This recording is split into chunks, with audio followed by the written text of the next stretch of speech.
Let's bring in Ohio Republican Congressman Jim Jordan, whose appointment to the committee was rejected by House Speaker Nancy Pelosi. Congressman Jordan, thanks for being here. Good to be with you, Brett. Did you see the hearing today?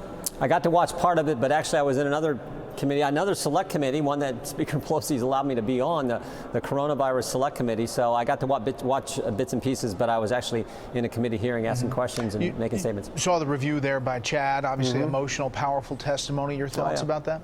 No, it was a terrible day, and the people who did wrong need to be held accountable. And Brett, that's exactly what's happening. The real question is, and I've said this many times, is why weren't those guys who testified today and all the other Capitol Hill police who protect us and protect Capitol Hill, why weren't they given more help? Why wasn't more help there that day? And the only person who can answer that question is the Speaker of the United States House of Representatives. And I think she thought we were going to keep raising that question, and that's why she didn't put me on. Because remember, Brett, there was a story in Politico last Wednesday morning, which means the Speaker's office talked to the press the day before that said, the headline said, Democrats accept Leader McCarthy's selections, and then something changed. And I think it's the fact that I raised that issue last Tuesday. That fundamental question is the one that needs to be answered, and the fact that we're going to continue to raise that, I think is the reason we're not on the committee. How would you have asked that today?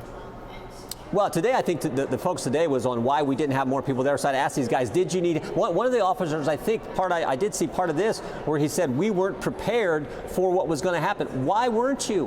Why wasn't the information given to you? There have been news reports that said Speaker Pelosi vetoed bringing the National Guard here. And then the day of the attack, there's been news reports that said she hesitated on calling up the National Guard. Why? Why not? My hunch is, Brett, my hunch is because what happened all last summer? Last summer, we saw Speaker Pelosi and the Democrats say that we should defund the police. We saw Speaker Pelosi and the Democrats say that rioters and looters who attacked police, destroyed small business, and hurt innocent civilians, they actually raised money to bail them out of jail. So when that's the background, it's kind of tough to say we're for defunding the police, but oh, by the way, we want more police here to protect us on January 6th. Here's Congressman Jeffries addressing what you're talking about there and Speaker Pelosi. Well, the fact that Kevin McCarthy continues to blame Speaker Pelosi is just such a sick and cynical act of diversion and distraction. Those rioters, those protesters were there in part to assassinate Nancy Pelosi. What does Kevin McCarthy not get about that? Your response? No one's blaming anyone for what happened that day except the people who did wrong. Those are the people to blame. And guess what? They're being prosecuted just like our system is supposed to work. We're just asking a fundamental question. A fundamental question. If there are news reports that said that Speaker Pelosi vetoed having the National Guard there, that the Sergeant of Arms said that the Speaker's office told him they were concerned about the optics, that's a real question. That's a fundamental question. Why wasn't there a proper security posture on January 6th? And what have we done to correct that and so it makes sure it doesn't happen in the future? I think those are fundamental questions. It's not about blame. The blame resides with the people who did wrong. They should be prosecuted, and they are being. Well, there was a little bit of talk about blame today. Officer GONELLI talking about the former president stirring up that crowd. Take a listen to this. All of them were telling us Trump sent us. Nobody else, there was nobody else. It was not Antifa, it was not Black Lives Matter, it was not the FBI, it was his supporter that he sent them over to the Capitol that day.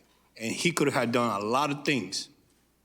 One of them was to tell them to stop. All those officers said there's not politics involved in this. They're testifying of what they believe happened that day and their reaction to it. What's your thought about what he just said there? Well, I believe Capitol Hill Police and the great work they do, there's not politics there, but there's certainly politics with this committee. We know this committee is out to get the former president. The former president who said that day, peacefully and patriotically, make your voices heard. I mean, we saw the president's entire speech. That's been seen and viewed, I don't know how many times. We've had all kinds of commentators. Alan Dershowitz has talked about it. So the president didn't incite anything. The people who did wrong, they need to be held accountable. They're going to be held accountable. They're being held accountable as we speak. So this committee is obviously going to go down a number of different roads about who knew what when, who was talking to coordinators of the protest. Did you talk to the former president that day? I've talked to the former president umpteen times, thousands. I may not thousands times, but countless times. I talked to the president. I never talk about what we talk about because I just don't think that's appropriate. Just like I don't talk about what happens in Republican conferences. So I've talked to the president numerous times. I continue to talk to the president since he's left office. On January 6th, Congressman. Yes, I mean I've talked to the president I've talked to the president so many, I can't remember all the days I've talked to him, but I've certainly talked to the president. Yeah. And on that day, can you share any of the insight of what he was thinking about that day? Brett, the people we need to come testify are the people who can testify to the fundamental questions. Why didn't the United States Capitol, the People's House, have an appropriate security posture on that day? And what have we done? Those are the people we need to hear from. Yeah. That's the information and testimony we need to get. That's what we should focus on. But I don't think that Benny Thompson, the chairman of this committee, said everything's on the table until we raise this issue about the Speaker's office is the one who knows what the security posture and why it was the way it was. Once we raised that question, he said, well, everything's on the table except that question. Again, that's why I think we were kicked off the committee, which I think underscores how political this thing actually is. And I would argue this, the main reason the Democrats want to keep talking about January 6th, because what the heck else are they going to talk about, Brett? They're going to talk about the 12 murders in Chicago last week. They're going to talk about the price of goods and services up for everything. They're going to talk about the fact that our border, I mean, we had a record number of illegal crossings in March until April, and then we had a record number in April until May. We had a record number in May until June. That is a bad trend. They can't talk about any of that stuff. So they're going to focus on doing what they always do, attack the former president. All things that we're covering extensively here.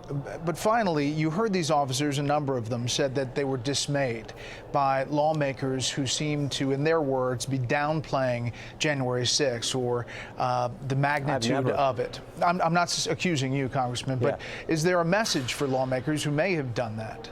No, I think the message is I've never downplayed January 6th. What we've done, what I've done and what Republicans have done is we've been consistent. We said what happened last summer in so many of our urban areas to police officers, to small business owners, and to our fellow citizens was as wrong could be. And we said what happened on January 6th was as wrong could be. We've been consistent. The people who haven't are the Democrats. And that's why they continue to focus on this, because they can't talk about the fact that they defunded the police and all the things they said when they raised money to bail out rioters and looters from jail. They can't talk about those things, so they're going to focus on this and attacking the former president. Congressman Jordan, we appreciate your time. Thank you, Brett. Take care. Hey, Sean Hannity here. Hey, click here to subscribe to Fox News YouTube page and catch our hottest interviews and most compelling analysis. You will not get it anywhere else.